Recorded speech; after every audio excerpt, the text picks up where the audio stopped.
Good evening, viewers, and Good evening. Welcome to tonight's Paranormal Party podcast. I'm Renata, and this is Anne. Hi. And we're being super serious tonight, as we normally are, to present to you some information about paranormal events and paranormal paraphernalia. Yes, and to prove that not all paranormal investigators have a broom up their ass. Fair enough. Okay, hold on. Let me check. Right, hang on, we're just going to adjust. That's okay. All right, for those who missed our intro, but you've got to have the music with it. Hi, Beth.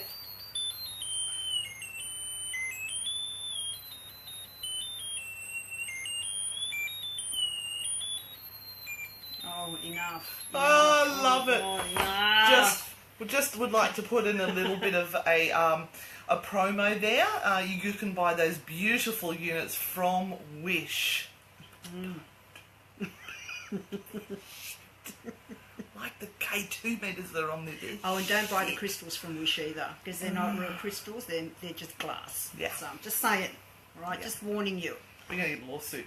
That's Second okay. episode, we're going to get a lawsuit. Allegedly. Now, apparently, if you say allegedly... Oh, allegedly.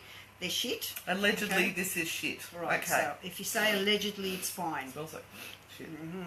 So tonight we're talking about protection, which we all need. So all good investigators use protection during Or do they? or before or after investigations. We're also going to be having a tech talk with Miss Anne, and she's going to be talking today about the wonderful K2 meters. We're also going to have a little segment which we call What's Got Up Anne's Goat This Week, and I'm sure there'll be something. And then we have a big reveal, something very exciting. Something jealous, hang on. Something very exciting that's happening to the both of us at the end of this We're year. getting married! No! And if we have time, I might give someone who is online, and Beth, stay online for God's sake, because you're the only one on at the moment, a bit of a reading. So I've got my cards sitting here, so... It might be me if no one's online. Well, it might just have to be you, Anne. So And I'd like to say thank you for all the people who shared our Paranormal Podcast Party episode last week. We were actually surprised, considering we've only got 60 likes on the page. It had 280 views. Yeah, so we want to hit 300. Yeah, that's our goal this week. 300, Yeah. So spread the love, everyone. All money. Yeah, yeah. If you want to give us some money, that's fine. I will take it. Yep. So Beth loves us. oh, thank you, Beth. Thank you. You're the only one. Bless. So today we're starting off by talking about protection during investigations or after investigations or before investigations. And this is something that came up specifically today. I was doing an open day at Maitland Jail, and we had a huge amount of people come through. There were almost 7,000, and it was really funny because as I was walking out the front gates, a lady came up and said, you know what, we were 40 under 7,000 people coming through the gates. And then I thought to myself, and I went, 40 under 7,000, that would make it 6,660. The devil's number, 666. Hang on, 40 out of what? 7,000. That doesn't, that Shut math up. doesn't That's work. all right. I can't do math anyway. That sounds good. Okay. Anyway, so a lot of people that were coming up were talking about being very, very frightened at coming to an investigation. Like, oh my God, I can't possibly do that. I've always wanted to, but I'm not going to do that because I'm too scared or whatever it might be, and I'm going to be attacked or, I'm going to take something home or whatever, and they're too frightened. Did you recommend them an episode of Supernatural? Yes, I did. Yeah, I said, excellent. if you want to get really frightened, just take $10 out of your wallet and go and see a movie. Buy a bag of salt. You'll be fine. But I do try and say to people that the likelihood of anything attaching to you or you being very, very scared during a proper investigation or a tour that is set out as a investigation where you have experienced people who are trying to train you on how to do it properly, the likelihood is that you will not be attacked and you will not leave very, very scared. Hopefully you will leave being curious. and wanting to learn more.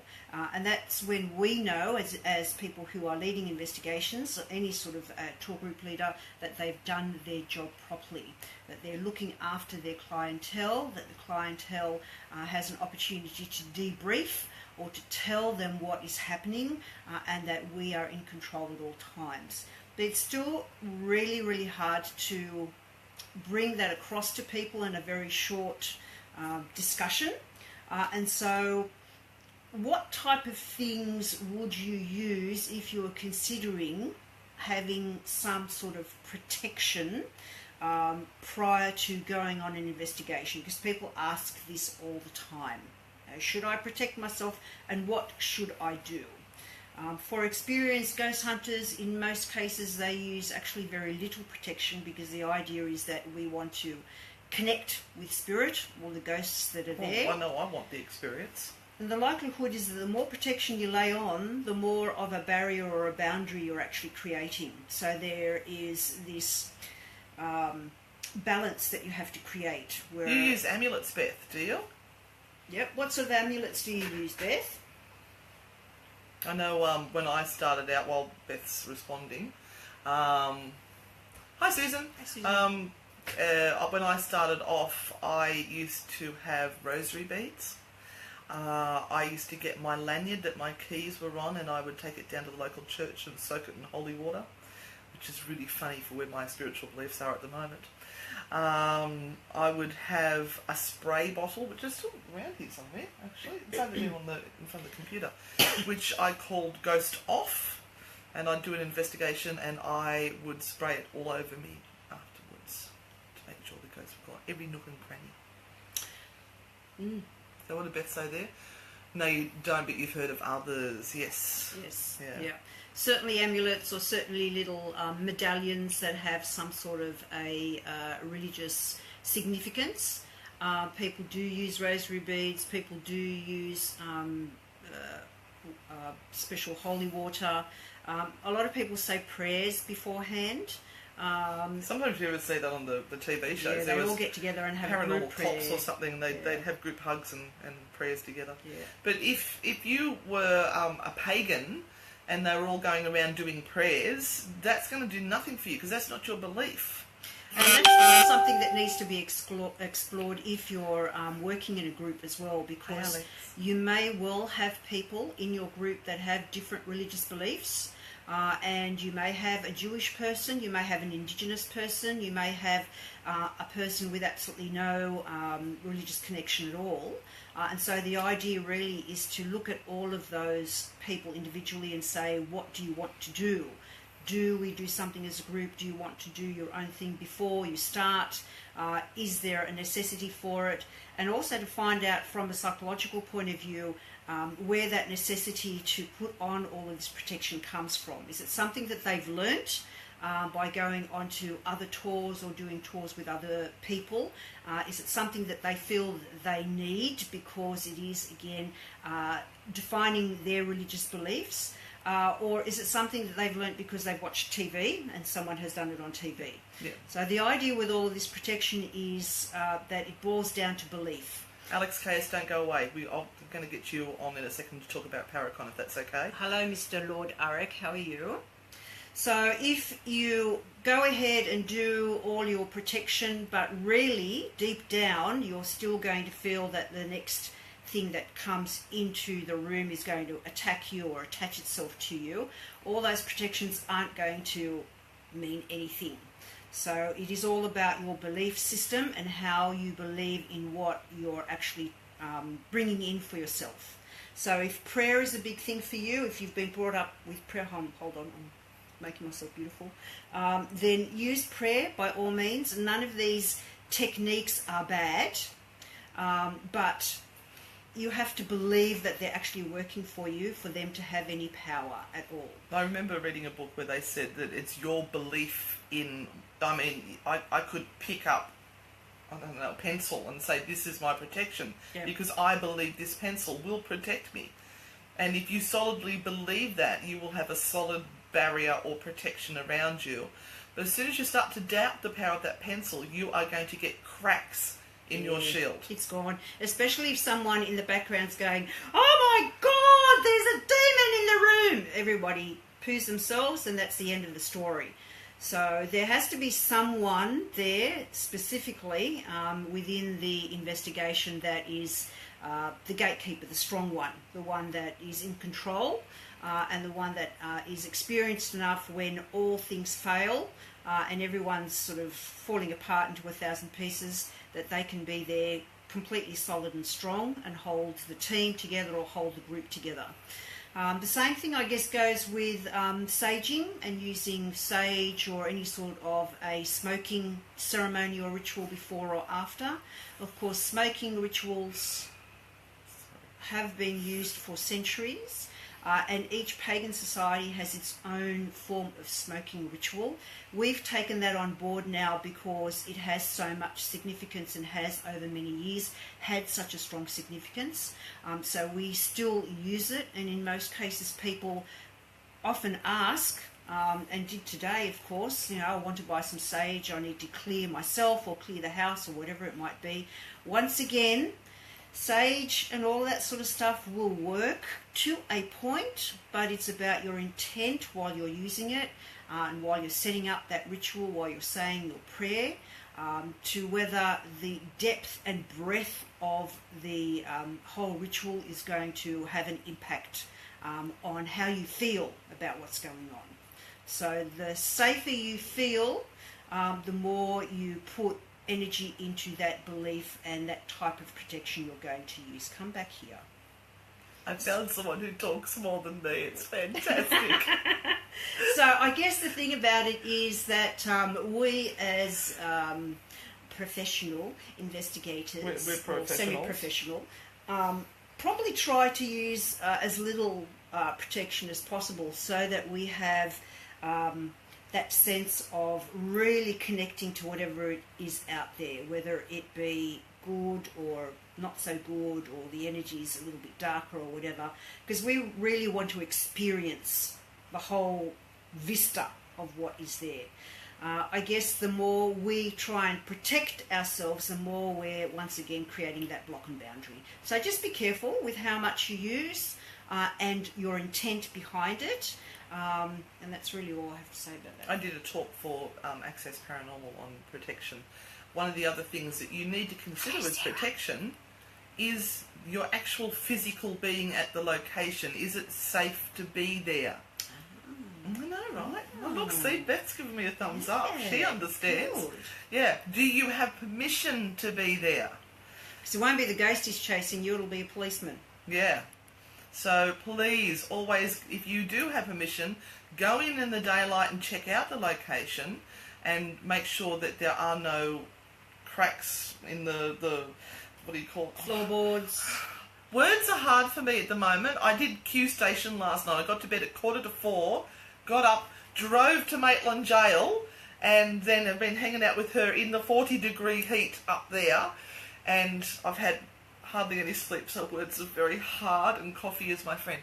So you've got to check out that. Make sure there's no asbestos, even like nails in walls. And I know at Morisset that when I was there a couple of years ago, it was people have been in there pulling bricks out and recycling as much as they could without permission. Yeah. And it was a dangerous location, really dangerous. Sometimes the worst thing you can do, or probably one of the worst things you can do, is actually go on a fresh site, a new site that you've never been to before, in the dark for the very first time. You should always go during the day and scope out the site, have a look at what dangerous places there might be, whether it's free and easy access, not only for yourselves but anyone that you're taking with you. I like that, free and easy. Free and easy. And then go back in the evening. Yeah, and the last thing is, if you are running tours, protect your patrons. Make sure that you've got adequate lights for them. Make sure you've got the insurance to cover them if something happens and goes wrong. So that's demon. Yeah. That's another form of protection you need to look at. We've been real bit serious here, Renata. We are. Jesus, and it's not even got what's up Anne's ghost. Yep. Goat. Yep. Yep. Alex Cayas, are you still there with us? Give us a couple of thumbs up if you're still there. Alex. I know there's a bit of delay on the feed there. Is that him? No, that's Susan. That's Beth. That's Beth. Is he gone again? Alex Cayas. Oh, there's somebody knocking at the door in the middle of a podcast. Anyway, what are we on to our next TikTok. TikTok? Oh my God, I have to make sense. Alex! Right, okay, Alex. Okay. We're going to add you, my love, and then you can tell people about Paracon and bring Alex on camera. Add. I've given him no. Put some eyes on Alex. And once again, we've never done this before, so we'll see what happens. Oh, hello. Alex, can everyone give us some thumbs up if you can see him? I can see ya. Hello. Hi, Alex. Oh, I'm glad we're just seeing from here up. So, my love, we've got Paracon. We've got Paracon this year. I'm so excited. It's happening, coming up very soon in June. So what's the dates again? Golly, 15th and 16th. I'll put you on the spot. No preparation here. Look at him go. Very proud of my little Alex. How are ticket sales going, Alex? They're going very well. I did a ticket check today. So the Sunday sessions, they're probably sitting at quarter to a half full. There's still plenty to the Saturday conference. Both investigations have sold out, but Oh, no. and it's all about us. It's not about Bill Chappell and Dave Schrader being on the investigation. All you, and it's all you. Oh, and her. Got to include her. I didn't recognise her with the new hair. Do you like it? Do you like it? Yeah. Kind of like you're trying to match mine. We can never match you, Alex. Oh, look at all the people coming online because Alex Cayas is live. We've got 10 people on. Oh, 11. Oh, I have a moment. Okay. Alex, tell us who is coming for Paracon. Who are our guests? Yeah, we've got, so joining from overseas, we've got Bill Chappell and Dave Schrader joining us again. Yep. They came out a couple of years ago, and they got to go to the Q station a couple of years ago as well, so they're returning. They love Q. Yeah. They love it so much. They're probably our most well-known.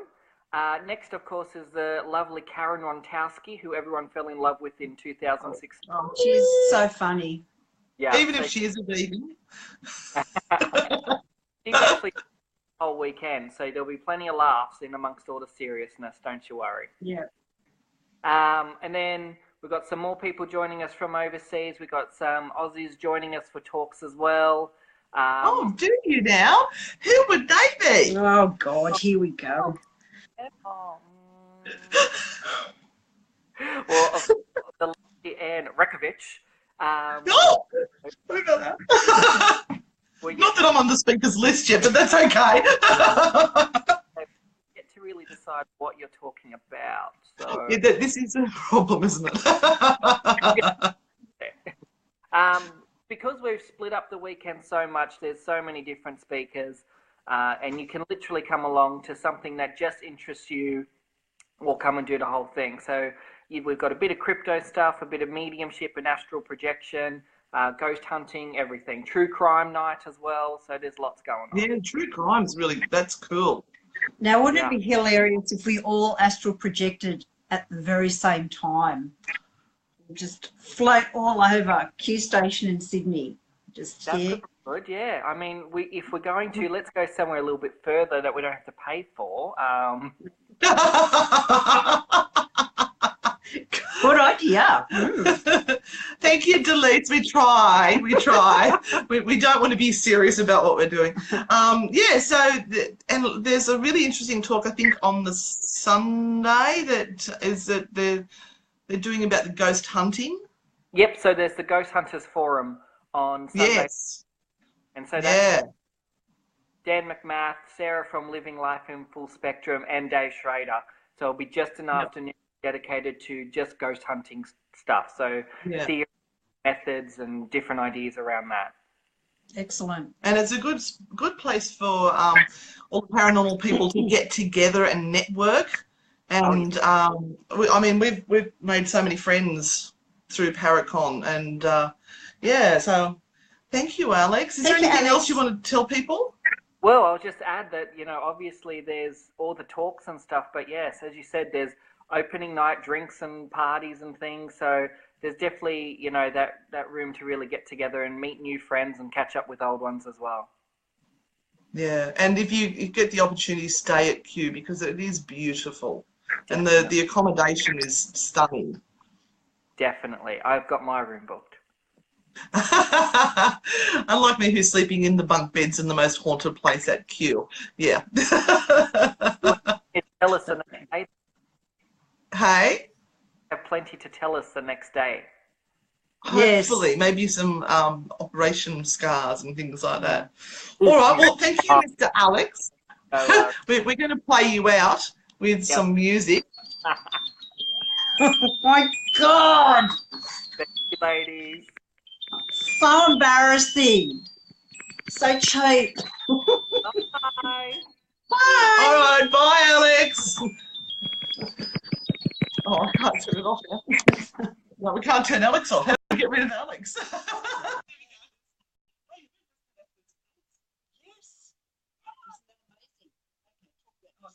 All right. This finds ghosts. It detects ghosts instantly. That's what it's designed and made for. Oh, thank you. No, you forgot to say that. Oh, you turn it on. If it goes up to the red, then it's a really big ghost. A demon. Oh, okay. It's a demon. And if it's just on the green or down here, it's only just a baby ghost. Yeah, which is probably a demon anyway. No, anyway, no, seriously, they come in grey and black, and generally that just means that's the older model. That's all that is. I think you can still buy these cheap knockoff versions. You can find cheap ones, and they're shit, right? Buy the ones that you get from Allegedly. Gas. Allegedly. I didn't name anyone in particular at that time. So they were designed to find leaks in microwaves, right? It's actually a tool, not a ghost hunting tool originally. And then they decided that somewhere along the line, I think it was Lloyd Aura, wasn't it? That they came up with the concept that EMF is... Yeah, something that may well fluctuate when energy comes close by. Yeah. So some sort of energetic field may well be created when a ghost comes through, and that energy field will make the normal energy or EMF field fluctuate. And so this little device here will flash with those fluctuations. Yeah, so it's thought that either the spirit draws in the energy to communicate, or it manipulates that energy, or it made up of the energy. As I said, words are hard for me at the moment, country, I'm very little asleep. So what you do with these is you go into a location and you find all the man-made energy first, right? You don't immediately go in and go up to a pretty light like this and go, oh, we've got a ghost. Look at that. There is a ghost. Wow. So you find the man-made stuff, right? Then you use it in the same area, in a space where you know there was no EMF. And then you try to use it to try and capture something. But make sure your mobile phones are turned off because they set it off. And like even putting on aeroplane mode is not good enough. It's got to be completely off. Because your phone will still be emitting some sort of field. I'm just waiting for Roman to come bursting through the door and correct everything. He's the tech boy. I'm just the investigator. And also watch out for radio frequency. So even taxis going past can set them off. Guides that have walkie-talkies in their pockets and pressing them on various ghost hunting shows can set them off. So lots and lots of things can set them off. You can use them as a tool as long as you are aware of what the environment is around you. There's always a bit of fun.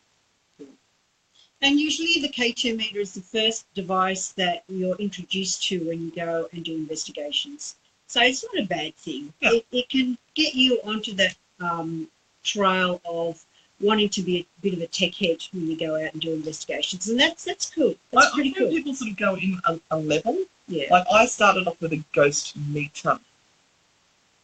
When you shake a ghost meter, you get readings. So they are, as I was talking to a lovely lady the other day, they're designed to flash, to make you think there's something happening. They're not the greatest EMF detector. I've seen people use them. They're happy with them, and if they're happy with them, that's fine. But the curious person will want to know more, and then once they realise that that is a bit dodgy, they will move to the next one, and they might go to something like this. Then they'll go, all right, well, there's problems with this one, so let's maybe go to the rook. And then the rook is actually more, it's got a narrower field of what it's looking for, and will block out some of those false positive readings, as we like to call them. Then you'll go, okay, well, the rook can still give me something, that might be a false reading. So let's maybe go to the millimeters. Yeah, millimeters. Yeah. Right? The millimeters are a really good bit of gear. They're expensive, but then by the time you're getting up to that level, you are sort of a bit more serious about what you're doing. Mm-hmm. And some people, just because they watch the TV shows and they've seen these, that's good enough. We're not about telling people that one piece of kit is worse than the other, because everyone is at a different level. And some people will decide that they want to stay at shits and giggles level and just use a K2 meter and go no further, and that is perfectly fine. As long as somewhere along the track they listen to people that are telling them information about what is going on, at least absorb a little bit of it, then, whatever you want to do is fine. And look, at Q Station in the Gravediggers Cottage, we've had amazing stuff happening there with these K2s. Even last night, we had a mother and daughter. We had the mother lying on one bed and the daughter laying on the other bed. We had a K2 laying on them. And I said, so the gentleman of the house, we have two ladies here for you. Which one would you choose tonight? And on the very pretty young blonde lady, flash, flash, flash, flash, flash, flash, flash. So, yeah. But then I said, well, which one would you like to clean the house? We got no response. Now, how much are these little... Oh, they're $85, and you can buy them from Oz Paratech. Funny about that. Brought to you by your sponsor. Excellent. Yeah, and these are the original ones from DAS. They are not the Chinese rip-offs or from anyone else. They come from DAS. So be careful when you get them, that the little on-off here actually clicks on and stays on, and then you have to actually click it off to turn it off. The cheaper versions, you have to actually hold down all the time for them to operate, and that can be a little bit annoying. And this doesn't make them work better. No, we're trying to put them up into the corner, very, very top corner of a room, because obviously a ghost is sitting up there. Anyway, and you can get variations on millimeters. You can get some that have got lights, camera action. No, the temperature detection on them. They drive me insane because they've got a high pitch whine and you can't turn it off. So be aware if you get one of those variations, they can be annoying. Anyway, so that's one little tip you can if you have two K2s, and you can say use this one for yes, use this one for no. Now, that's a good experiment. I know, right? Very good. I have one. Okay, we have to have quite an intelligent ghost to be able to do that. Okay, Anne, what's got up your goat this week? Oh my God. There is so much to choose from in the land of Facebook. All right, what's up my goat this week? I've been watching some of the Australian Hauntings page, which is a great page. It's an opportunity for people to share what their stories and experiences and things. But if you put a photo up and say, hey everyone, look what I caught on your photo, you are opening up your world to a can of whoop-ups, because you've given permission to people to have a say. So when people look at your beautiful picture of an orb and they go, we don't mean to be offensive. No, But we think that could actually be a light reflection, or it could be a bit of a dust, or it could be a bug. Just acknowledge it. If you don't want to believe that, that's fine. Just go, oh, thank you for your input. I'll take that into consideration. Don't then jump in there and go, I communicate with spirits all the time and I know that it's my auntie and you've got no right, and get the shits about it.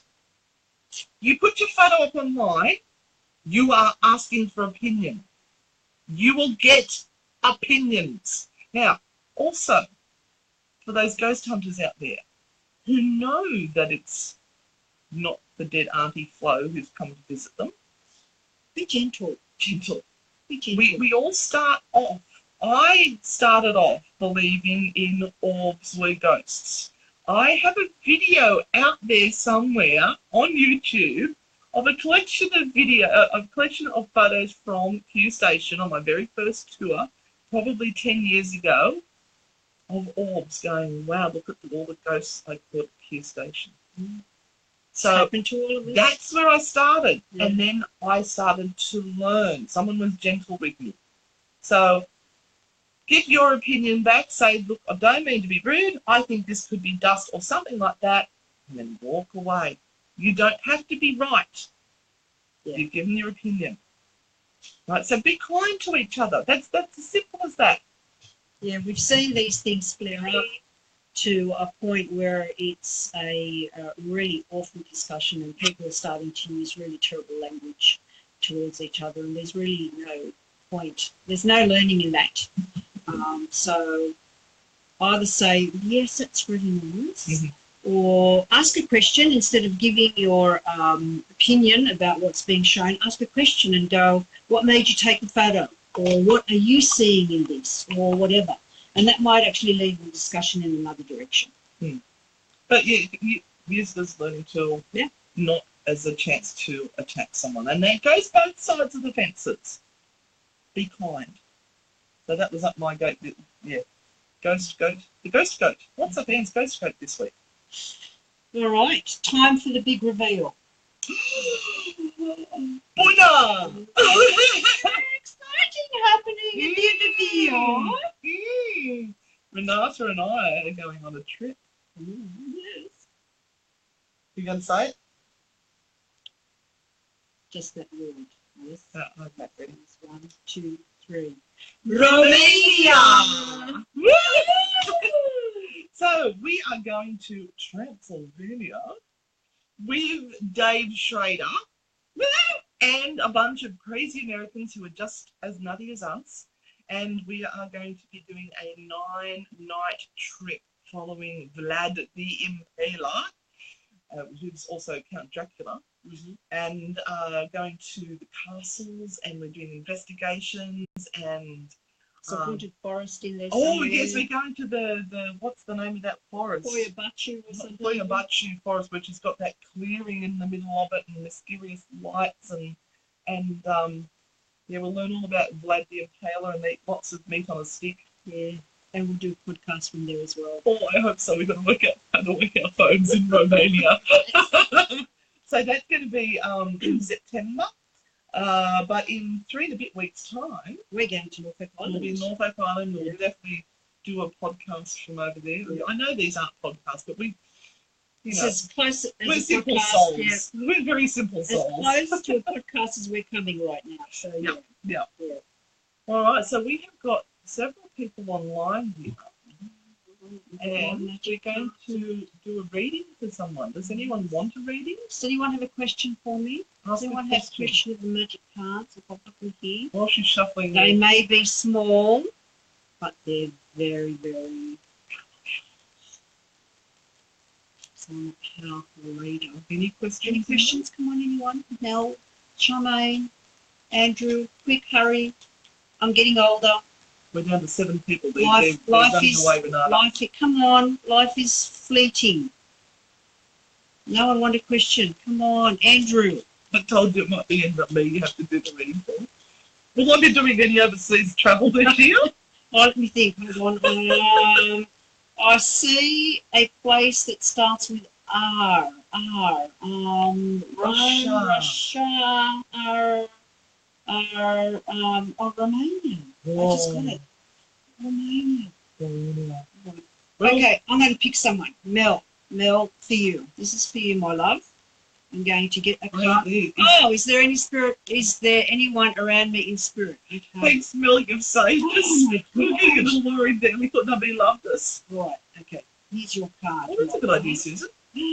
Okay, this is the Two of Swords, my love. Now, the question here would be for you, do you actually want to see someone in spirit or not? Is there something that might actually be making you a little bit ambivalent about connecting? Because we often have spirits around us all the time, and we often may think that we actually do want to connect, but there may be something inside of us that says, oh, but if I do, if I hear something, it might not be what I want to hear, or it might not be the person that I want to get through, so there might be something inside that's just holding you back.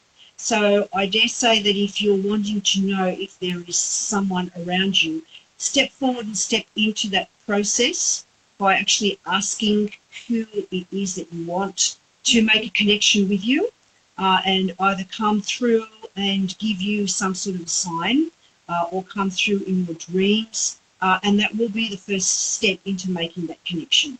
So certainly there is an opportunity for all of us to connect with our loved ones in spirit, but sometimes, honestly and truly, we stop ourselves from doing that because there is just something holding us back. So that is your answer. Okay, so make that first step forward, and it will happen for you. I'm not absolutely ridiculous. I know. Just keep moving. How about a reading for the as Susan said, it's a full moon, or we've got our, oh, shoot, no, we lost the camera. Bring them on camera. Maybe a full moon eclipse message for everyone. Okay. Andrew wants the winning lotto numbers. Well, no, we've got those, and I'm not sharing them with you because that would mean we'd have to split the prize. Okay. So here comes a card for a full moon. You're welcome, Mel. Knight of Cups. Oh, be kind. For goodness sake, be freaking kind. Can you? Up until the full moon, please look at what your passions are right now. It's really, really important to be determined.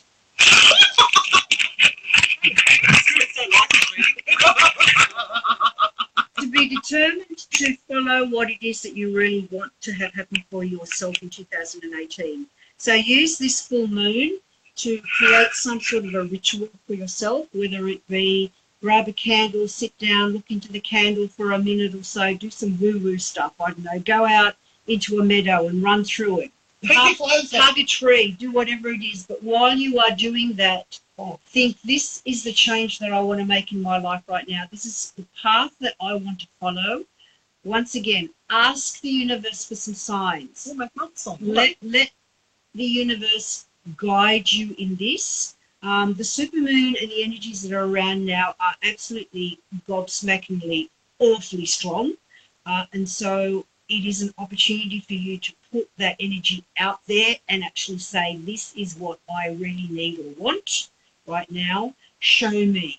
But it's only going to come with kindness. The more you open your heart, the more you give a little bit of yourself to others or those that need a nice word, a soothing voice, a calmness, a bit of niceness to say you're doing a good job, or I appreciate you, or whatever it might be, is going to shift the energy around you and make things then come to you. So sometimes we're all so consumed about what's going on for us that we forget that there are terrible things happening to other people. And sometimes in giving a little bit of yourself, you find that you get back on that road. So that's for me. Right, now we had somebody who likes cats and rainbows, which is it, how do you say that?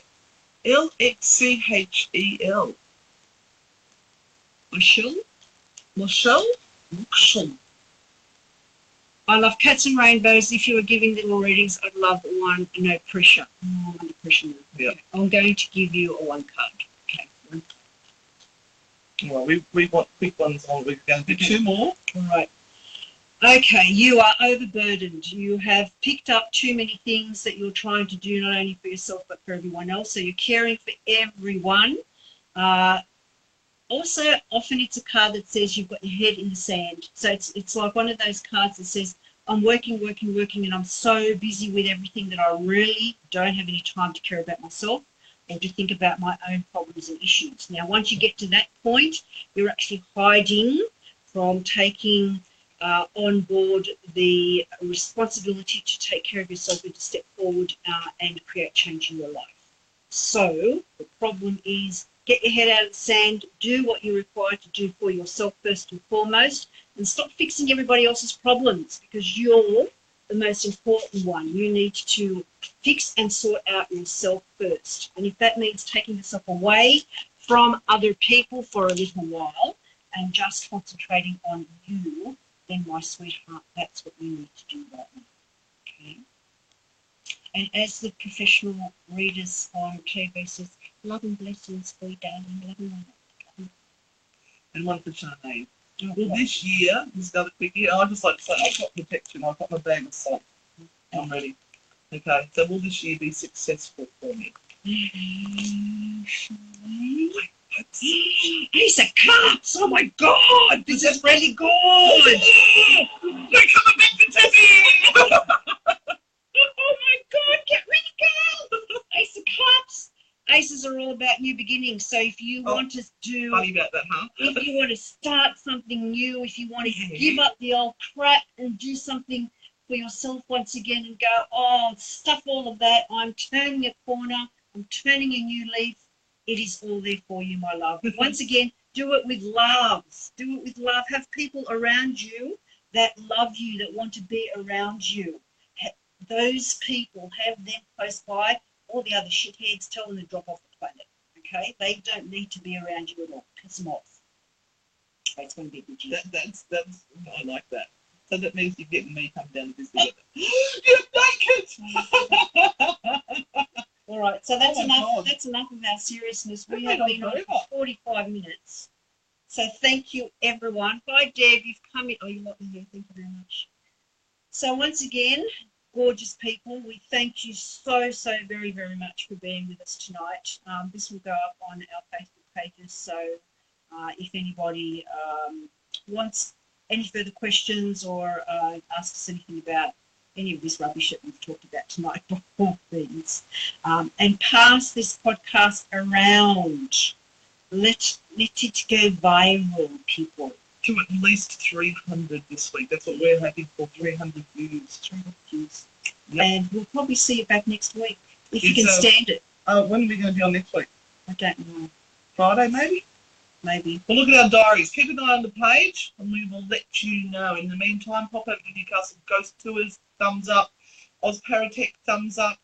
The one you're on now, thumbs up. And Eat Sleep with Ghosts, thumbs up. What else have we got out there? And look out for the Seance Sisters. We're coming. Yeah. Anyway, my lovely friends, thank you all for joining us. Thank you, Alex, for jumping in very unexpectedly and being a special guest. And take care and get your protection in order. Love and light. Love and light. Bye.